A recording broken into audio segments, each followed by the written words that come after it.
All right, let's dive right in. If you're an environmental health officer, you know you're on the front line of food safety.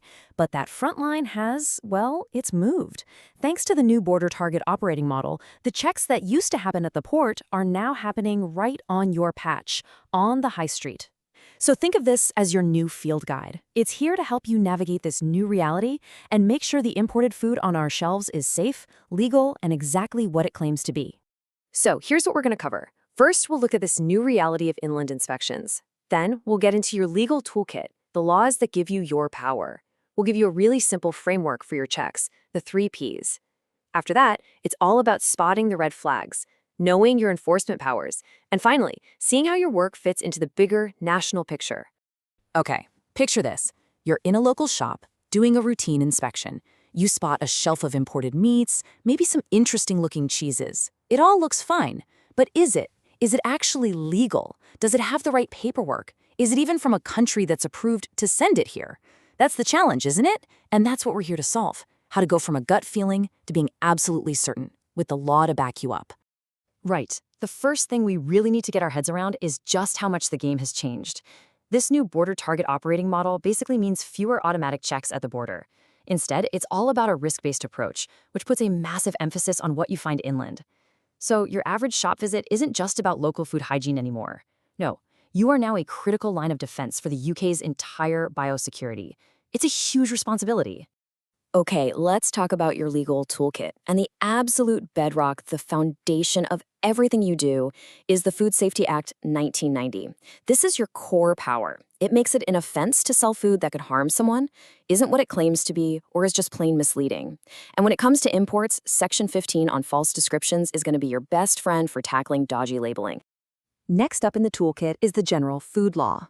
Now this one's great because it gives you a two-pronged attack.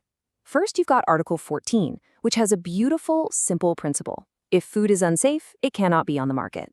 End of story. But for imported goods, the real killer is Article 18. This demands traceability. It means every business has to know exactly who supplied them. If they can't show you a paper trail, then they're not compliant. Simple as that. And the third pillar of your kit, the TARP regulations. Look, if you're dealing with anything that comes from an animal, meat, dairy, fish, you name it, and it's from outside the UK, this is your go-to legislation. It lays down the really specific, tough rules for these high-risk products. We're talking mandatory health certificates, checks at designated border posts, the whole shebang. It's the specialist tool you need for the most sensitive jobs. So you've got the legal powers. Great. But how do you actually apply them when you're standing there in the shop staring at a wall of products? Well, we've broken it down into a simple, memorable framework we're calling the 3 Ps of inspection. Honestly, this will help you structure your thoughts and make sure you don't miss a single trick.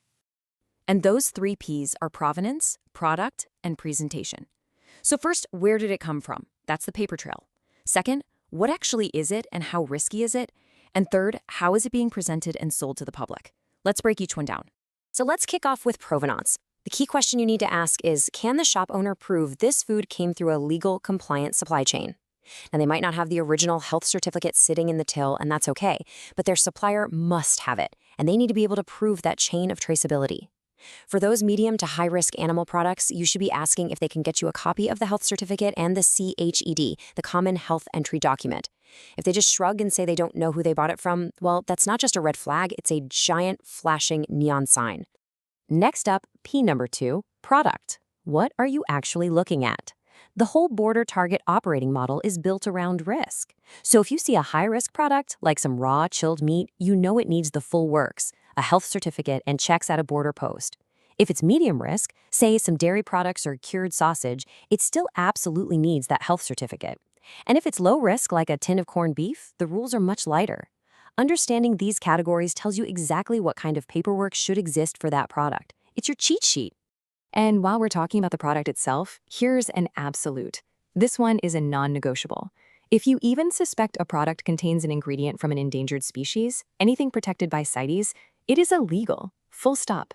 There are no excuses, no exceptions. The rules are ironclad, and it is a total prohibition. This is a very clear red line.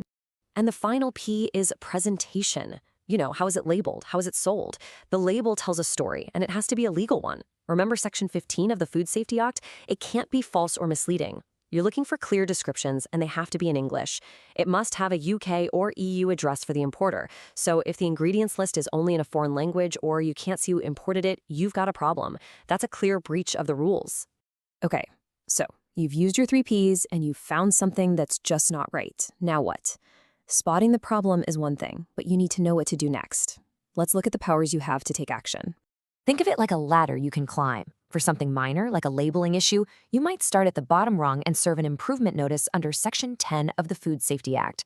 If there's a serious, imminent risk to health, you can jump straight to an emergency prohibition notice under Section 12. For any illegal import, you have the power to seize it under Section 9.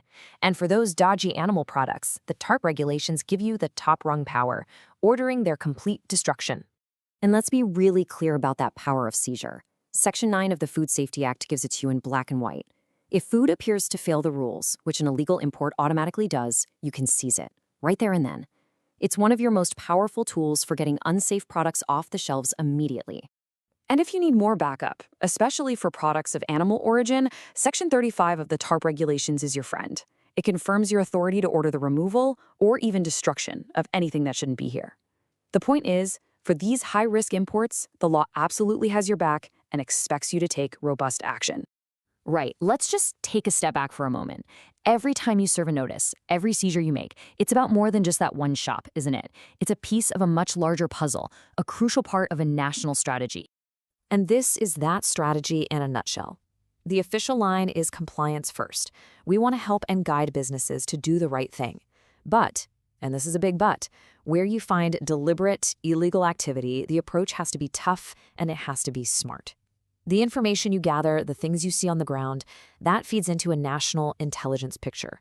It helps target the big players. You are the eyes and ears of the entire system, and that's invaluable. So, we'll leave you with this question to think about. Now that you're armed with the 3Ps, provenance, product, and presentation, and you're clear on your legal powers, what's the one thing that's going to stand out to you on your very next inspection? Because in this new border reality, every single visit you make really does count. Thanks for your time.